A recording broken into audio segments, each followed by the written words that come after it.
Social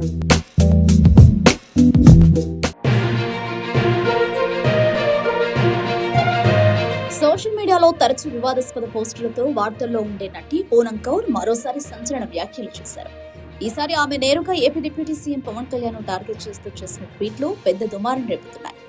ఇటీవల పవన్ కళ్యాణ్ సతీ సమేతంగా మహారాష్ట్ర నాందేడ్లోని గురుద్వారాను సందర్శించి అక్కడి కార్యక్రమాల్లో పాల్గొన్నారు. ఆ సందర్భంగా జనసేన వీర మహిళ విభాగం సోషల్ మీడియాలో ఫోటోలు షేర్ చేయగా వాటిపై పూనం కౌర్ తీవ్ర వ్యాఖ్యలు చేశారు. వారసత్వాన్ని మార్చుకున్న వారు ధర్మ గురించి మాట్లాడడం సరికాదు అంటూ గురు తేజ్ బహదూర్ జీ త్యాగాన్ని ప్రస్తావిస్తూ పరోక్ష విమర్శలు గుప్పించారు. అంతటితో ఆగకుండా ఓ నెటిజన్ చేసిన పోస్టుకు స్పందిస్తూ పవన్ కళ్యాణ్ ఉద్దేశించి మరింత ఘాటైన మాటలు వాడారు. దీనికి మద్దతు వ్యతిరేకంగా నెటిజన్ల మధ్య వాగ్వాదం కొనసాగింది.